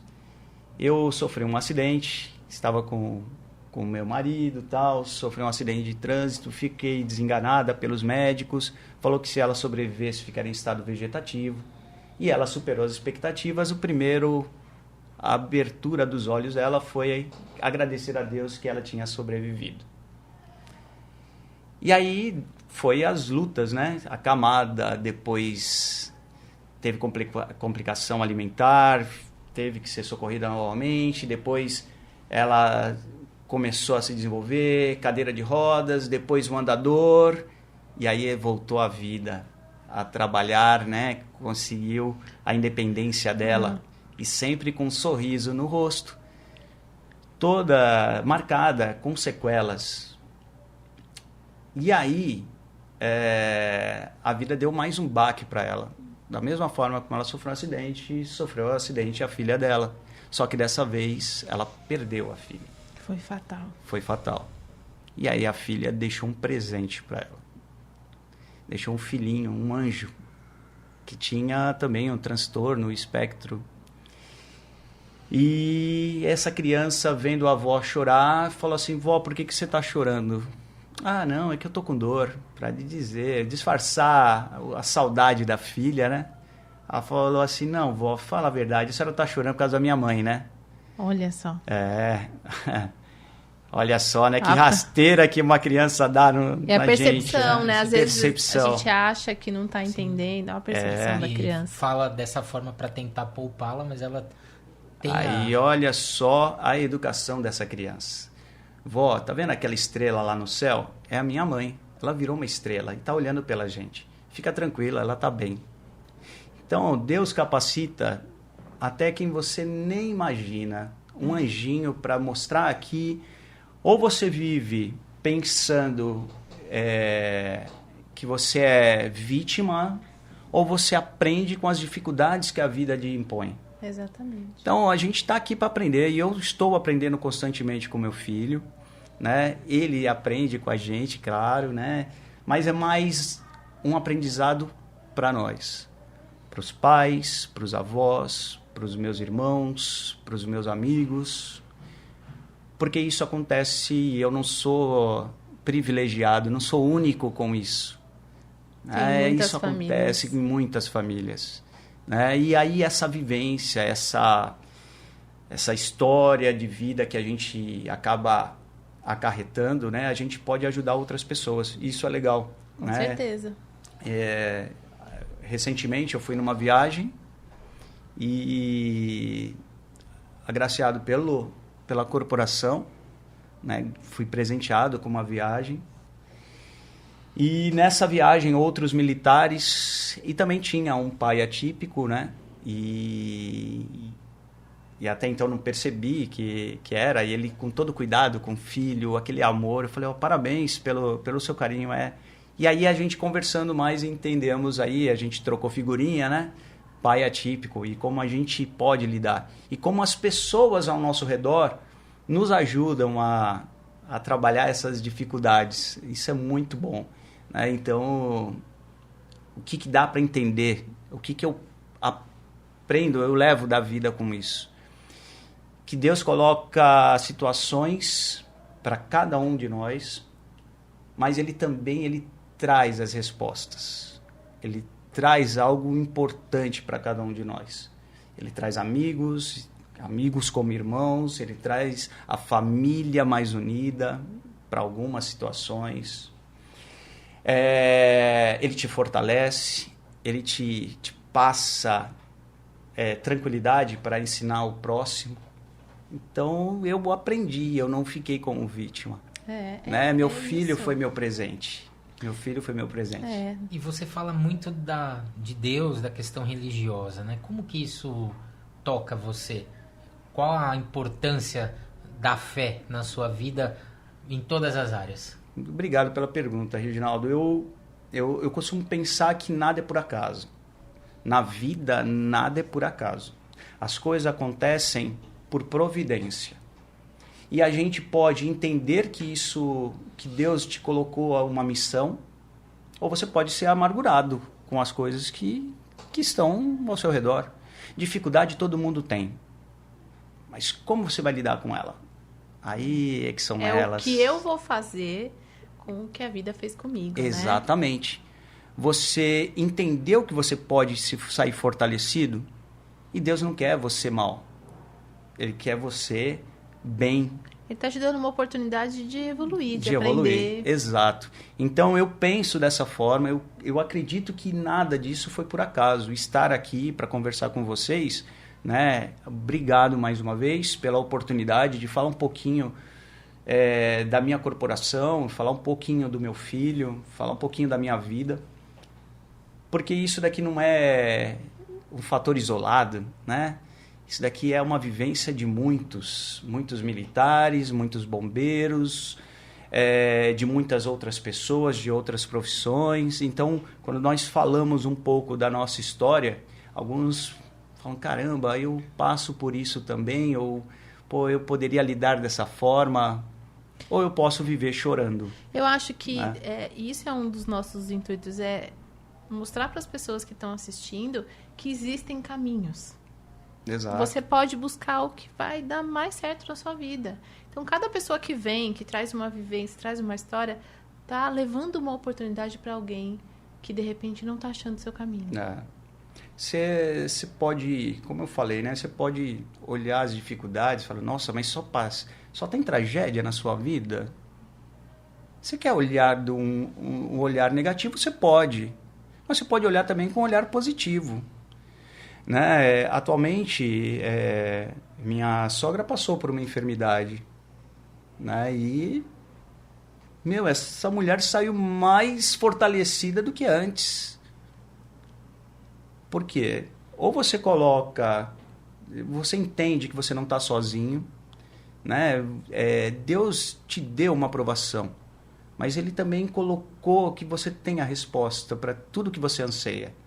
Né? Então, meu pai, ele não me deixou desamparado. Ele mandou a situação de um exame, a situação dos médicos que foram capacitados, que teve o dom da sabedoria e da ciência. Então, tudo isso aconteceu.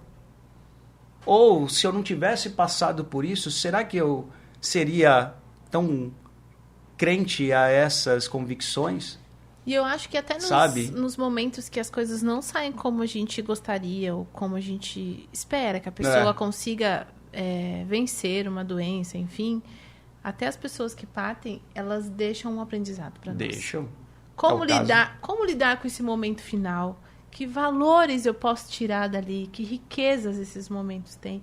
E o que essas pessoas podem ensinar para quem ainda está aqui? O exemplo dessa senhora, que a filha faleceu no mesmo tipo de acidente, no mesmo local, alguns anos depois, e que deixou que ela podia agora reclamar, esbravejar, que Deus tinha feito isso, tirado a filha dela, tão querida.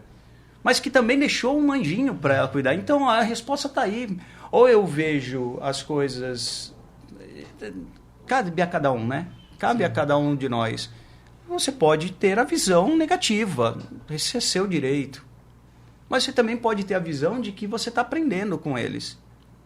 Depende de cada um de nós, como que a gente vai absorver e como a gente vai lidar com cada dificuldade, né? E entender nas entrelinhas que a gente não está só, né? As respostas daquilo que você pede, ela vem.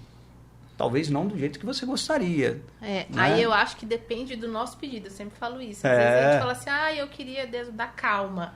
Será que esse é o pedido que eu... Hoje em dia eu falo, não peço mais isso. Eu falo, Deus me dá sabedoria.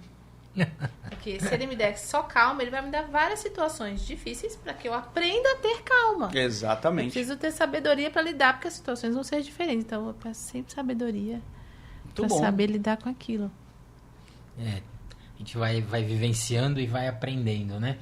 E nesse caminhar, em decorrência, né, da deficiência do Augusto, você e a Melissa acabam também experimentando do outro lado, né? Ela atua como educadora, né, de educação especial, né? Mas também a necessidade da inclusão, né, da pessoa com deficiência. Como que você avalia? O Augusto estuda numa escola regular, né? Tá integrado. Como é que é para vocês, essa experiência da inclusão e a importância disso para o desenvolvimento dele? Bom, muito bom, porque ele começou cedo, né? Então nós tivemos boas e más experiências em relação à educação com Augusto. Houve um aumento do número de crianças especiais. E o sistema de educação ele não estava preparado para esse aumento, né? Existe uma legislação que dita que você tem que ter um cuidador nas salas. E algumas escolas não tinham esse cuidador. Hoje, a maioria tem, né? Então, as crianças têm. Mas ainda o número de profissionais para o número de crianças especiais sim. ainda é pequeno. É pequeno, as famílias têm que entrar com ações judiciais. Tem que entrar com ação judicial. Primeiro isso. ano do meu filho, eu levei numa escola, né? Falou, olha, aqui não tem. A diretora já falou, aqui não tem professor cuidador, você vai ter que entrar com a ação. Já falou de uma forma que você desiste, né? Porque também eles não estavam preparados. E aí a gente começou a procurar, pesquisar e encontramos a escola, que era uma referência, ficou, escola municipal. Depois acabei mudando para uma escola particular, né? Eu sempre tive todo o apoio e assistência para o meu filho, graças a Deus, né? E não sei se acham que a gente... nós somos realmente pais presentes, né? Então tudo a gente questiona, tudo... Isso é importante. Tudo a gente tá lá para saber a evolução dele, o que pode ser feito, sabendo que ele tem um tempo para evoluir, não é igual às outras crianças. E eu tive boas experiências em relação essa questão de acompanhar e de ter uma resposta das escolas e também de ver que os coleguinhas, né, os alunos das salas acolheram muito bem o meu filho, né? Meu filho as se crianças sente... são fantásticas nesse momento, né? São demais, né? Então, são os anjos. Quando eu falo, né, a gente muitas vezes está querendo proteger, mas... Pode deixar, Deus protege, coloca outros anjos para cuidar do seu filho, né? E essas crianças, esses coleguinhas são os anjos de Deus na vida do meu filho, que está crescendo, está se desenvolvendo, e isso, a escola está fazendo tratamento, ele não fica só na escola, né? Encontramos um lugar muito bom também, que está fazendo o acompanhamento dele.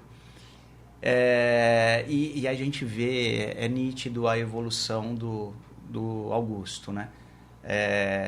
Perante essa parte educacional, né? Ele está alfabetizado? Não, calma, não é. Como eu digo, né? É o tempo dele, ele não... Mas ele já entende, ele reconhece. E também, e a gente tem que... São outros ganhos. São outros ganhos. Aprendizados. Entender, né? Que não precisa ser engessado da forma que eu aprendi, que você aprendeu. Ele tem que ser funcional na vida dele. Exatamente. Independente da forma que ele vai desenvolver uma habilidade, seja na leitura, na escrita, ou uma compreensão, um comando simples, um apontar, que seja. O importante é que isso aconteça de forma funcional na vida dele. Exato. E tem um lado que eu até estava conversando com uma pessoa, ela é tradutora de Libras, né, numa escola pública, e ela relatando que às vezes vem indagações, né, como se estivessem fazendo avaliações daquela que a criança que ela acompanha, o adolescente que ela acompanha, além da deficiência auditiva, ele também tem outras patologias, como autismo e outras síndromes. Então, o aprender dele é diferente dos demais. Não dá para eles quererem traçar como regra os mesmos critérios de avaliação. E, às vezes, num padrão, vem com esse tipo de cobranças. Que evoluções ele está tendo do ponto de vista da maioria? Aí ela assim, fica difícil, porque eles ficam nos cobrando. E aí a gente conversando, veio também um outro lado, que eu falei, vocês também têm que colocar o ganho coletivo. do convívio. Exato. Ao contrário, que cidadãos vocês estão formando ao propiciar a relação com uma criança Olha, que Reginaldo, necessita de um outro tipo de atendimento. Gostei dessa visão. E despertou, e ela falou, vou passar a colocar isso nos meus relatórios, porque era um tipo de ganho, de evolução, que sequer era contabilizado. Legal esse comentário, porque é justamente o que está acontecendo com meu filho nas escolas, né? Na escola. As crianças, elas mudaram, né? E como é que você vai controlar num ambiente escolar crianças que gostam de bagunçar, de gritar? Eles entendem que meu filho ele não se dá bem com barulho. Não tem a mesma tolerância. Não tem a mesma tolerância. Então eles até isso eles controlam. E agora o Augusto gradativamente está entrando nas brincadeiras, ele está sendo mais participativo. E aí o momento dele aconteceu, né? Então isso foi uma sacada, uma situação que só foi possível graças aos alunos que ajudaram, graças aos amiguinhos que entenderam e que protegem e que acolhem de uma forma muito exemplar, né? Porque eu acho que até sem entender, eles entendem que ele faz parte. Exato. Não tem aí você tem um professor, um profissional que estudou, e a criança? A criança, ela não tem nada disso, ela só tem a pureza de ser criança. Sem julgamento. Sem julgamento. E é muito, muito gratificante de ver isso acontecer. Porque a gente tem receios, né? Na nossa vida, a questão de violência, né? Será que meu filho está protegido? Né? Você vê, ainda tem crianças que vivem a questão da violência. Então, essa é uma realidade para ela. Mas que bom que a vivência do Augusto tem sido positiva, positiva. Bem positiva. E isso impacta realmente, porque você vai transformando quem está à sua volta para uma melhor aceitação, para não ter a questão do bullying, para quando convive em outros espaços, já ter aquele conhecimento, não ser um ser estranho, né? Uma percepção diferente. Isso vai gerando um efeito cascata, sim. Né? Vamos dizer assim, numa contaminação positiva de todos, né? Acho que isso e é importante, porque a gente ainda hoje vê muitas discussões sobre a necessidade da educação inclusiva, né? De pessoas se colocando contra, porque acha que tem que voltar ao modelo antigo da segregação, das escolas específicas. Isso é um retrocesso absurdo. A gente já teve discursos falando que aquela criança atrapalha as demais, né?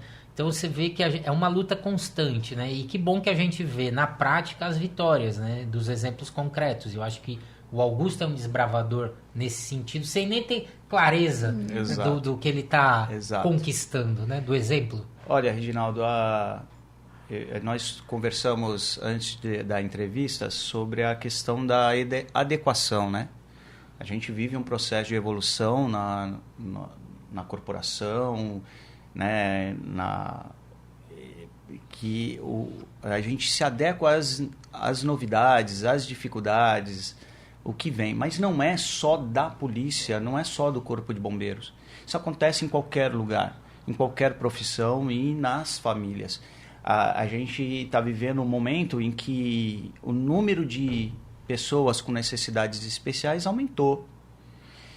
E o mundo ou ele se adequa a isso, ou a gente vai ter colapsos.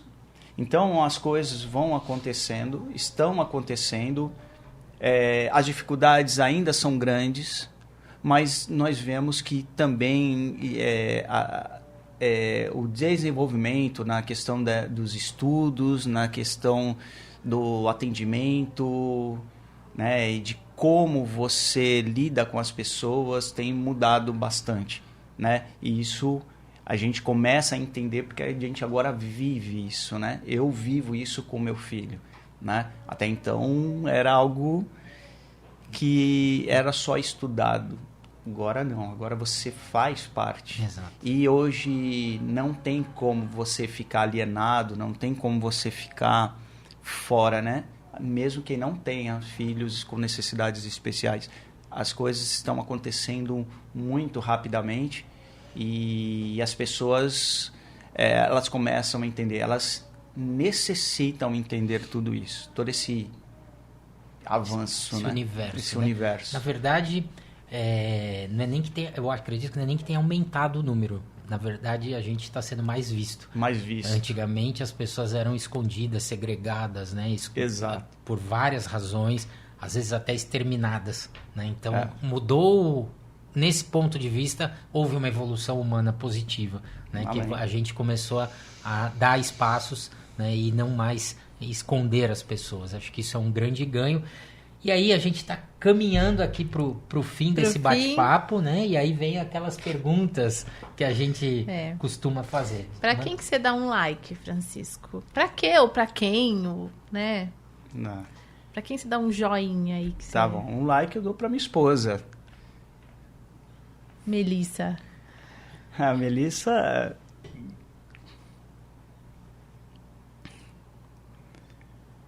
ela merece toda a gratidão, todo o carinho, todo o respeito. Ela me fortalece, me ensina, ela muitas vezes é o meu equilíbrio, né, para a gente poder seguir a vida e a gente estar junto nessa. Então, meu like vai para ela e principalmente para o Augusto, que ele é o responsável por tudo isso, né? Então, graças ao nosso Pai, graças a Deus... Ele é fruto. Ele é fruto disso. Exatamente. E ele é todo o aprendizado, toda a evolução da gente como família, né? Então, o que a gente aprende com ele, o que a gente cresce junto com o meu filho, né? E o que eu vejo, quanto eu pressiono a Melissa para fazer algo e vejo o quanto ela cresce com isso e quanto ela trabalha em cima disso. Vocês se completam. Legal. Ela merece todos os louros aí. E um dislike, uma situação negativa, em qualquer aspecto que seja. Eu fico muito chateado quando as pessoas elas tratam com indiferença ou quando elas não assumem de fato suas responsabilidades. Então é importante, né, que todo mundo entenda que você é importante. E você tem um papel ali. Cada um é importante naquilo que faz, cada um tem um papel, né? Então, assumir realmente, de fato, o que tem que ser feito. E quando não faz, é muito triste, porque a sua falta de ação traz consequências, né? Então, quando você deixa de agir, né, alguém pode ser prejudicado quanto a isso. As consequências na sua vida e na vida do outro. Exato. Né? Então, meu dislike para pessoas esse. Assim. E quando você não estiver mais aqui, Francisco, como que você gostaria de ser lembrado? Eu gostaria de ser lembrado como uma pessoa boa. Eu espero que eu seja essa pessoa que ajuda, mas principalmente que eu tenha deixado muito desenvolvimento para o meu filho, que ele saiba agir sem ajuda, né? Independente, que ele tenha realmente a independência, né? E que esse legado de gratidão para todos que estão ao redor seja passado adiante. Então, conhecer o Francisco cheio de manias, de reclamações, ver que não é só isso, não é só um lado negativo, é um lado de gratidão, um lado de se pôr no lugar do próximo, de ajudar, de melhorar cada vez mais, e isso nos ajuda a crescer, e eu gostaria que esse pensamento, essa ideia, ela fosse perpetuada. Não só a questão de ser bombeiro, mas a questão do homem, né? Questão de pai, de amigo, enfim, né? Que isso continue. Que isso seja... Eu não queria ser exemplo. Eu gostaria que essa ideia, né, não fosse uma ideia de o Francisco em si, mas de todos.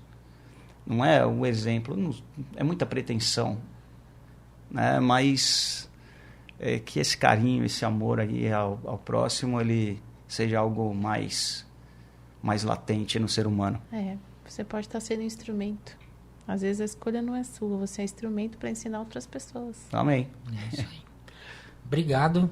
Foi um papo enriquecedor, né? Que eu tenho certeza que todo mundo que nos acompanhou, em qualquer momento, em qualquer lugar, vai curtir bastante e vai levar muitas reflexões para o seu dia a dia. Valeu por ter topado e obrigado ao Corpo de Bombeiros por ter autorizado a sua participação. Acho que é um ganho para as pessoas. Acho que tenho certeza que quem acompanhou vai ter ainda mais admiração pela corporação. Com certeza. Um prazer. Esse bate-papo podia durar mais. Teria muitas perguntas ainda. Legal. Obrigada por ter aceitado o nosso convite. E eu espero que as pessoas gostem, porque a gente que está aqui já está, né, gostando mais do que já gostava de você como pessoa, da sua profissão, como pai. Acho que aqui a gente trouxe várias vertentes de exemplos de profissionais, família, pai, homem, e que isso multiplique e mude, né? Seja exemplo para a vida de outras pessoas que estão assistindo a gente. Obrigada. Eu que agradeço. Primeiramente, agradecer a Deus por essa oportunidade. Agradecer à minha corporação que autorizou que falasse um pouquinho da vida de bombeiro e falar um pouquinho do que é ser pai atípico.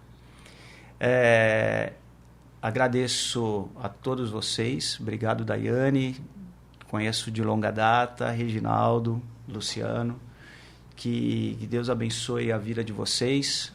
Que continuem fazendo esse serviço maravilhoso, passando adiante, contando experiências e relatos de profissionais, de familiares, né?